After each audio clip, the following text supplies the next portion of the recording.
Okay, here's your rear view, and then this is yeah, a good look at some of the things we talked about in the first video. So I'll play it all the way through without comment, and I'll come back and we'll go through it. So here we go.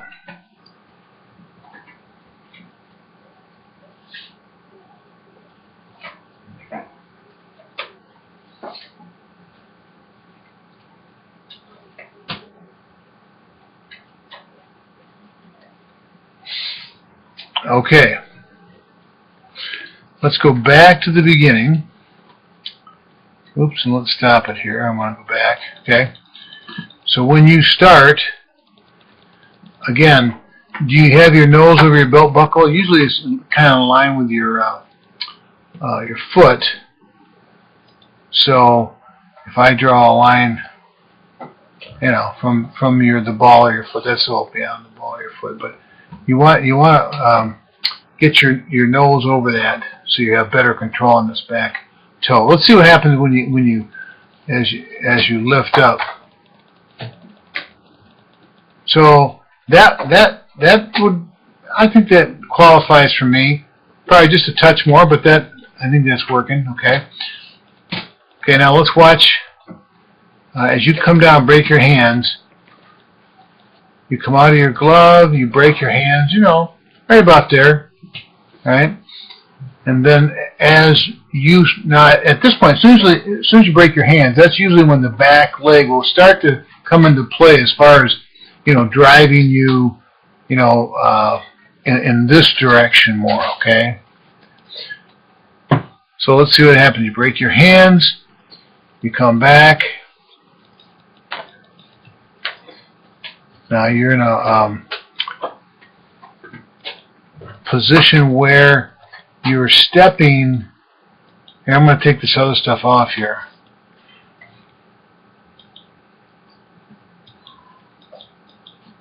So I think your foot, so you're throwing a little bit across your body, but I don't think it's terrible, but it's going in this direction, okay?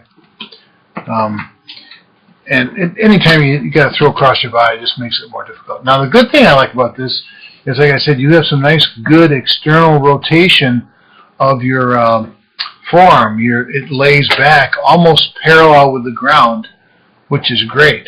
Okay? So let's kind of keep on going.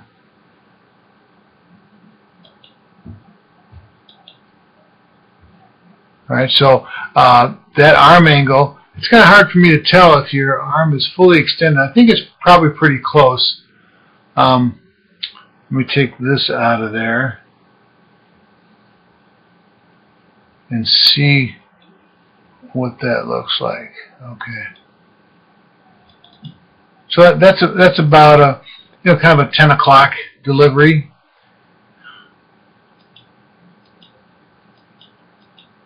Now, the one thing that I don't think you're using that you could use is your glove.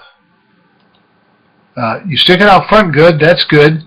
But when you start to turn, you really want to pull that in, you know, to your side.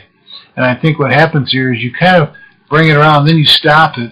It's like you hold it out front, and you get a little more torque if you pull that all the way in, like pull your glove into your chest or lower chest as you pitch.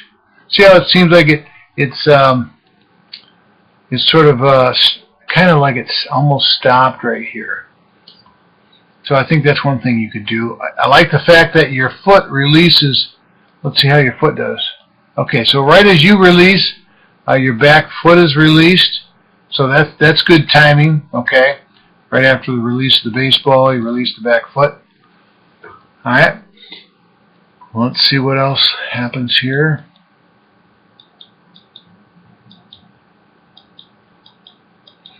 And your follow through is not bad. So all in all, that's actually not bad. I'm all the way back.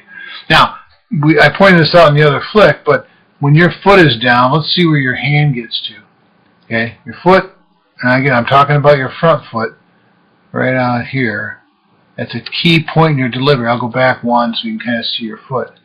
Okay, so your foot out there. Now it's pretty much down for sure, and you haven't quite gotten yourself into the 90-degree position yet, but you're on your way. So we might fix that by simply breaking your hands just a little bit earlier, because you break your hands a little bit low. I mean, if we go back to, let's go back here, okay? And as you break your hands, so you break your hands right there, but you drop the ball down, looks like a long ways, okay? So I also personally think that if we have that delivery where your front foot comes down and then goes out to landing, out there, that will take up a little bit of time to allow that throwing arm to get in a better position. So just watch watch your throwing arm and watch your front foot, your leg. And you also straighten your arm out. You really don't want to, like I say, almost really lock that joint out. You want to keep some flexion. So it would be better if your front arm, kind of stayed in here somewhere, because that's really kind of wasted movement. Now, a good thing I like about the way you're coming up,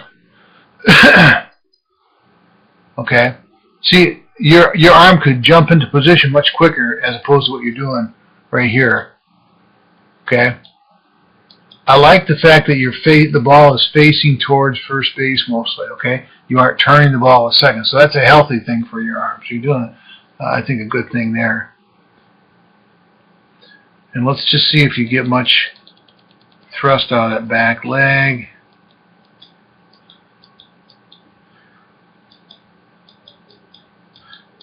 Yeah. What I'm thinking is that, if we can improve that, when your leg comes up and then comes down, if we can improve this speed right here of driving out towards home plate with your back leg, that's going to automatically add speed to your pitch. Okay? And let's just see. I want to just see your foot there and there. Okay. So it looks like your foot is pretty much down there, yeah. All right. Anyway, so we can certainly add some speed to your delivery and stop you from leaning back quite so much, and that'll get your arm in a good position. So there's a couple things that work together that'll help that.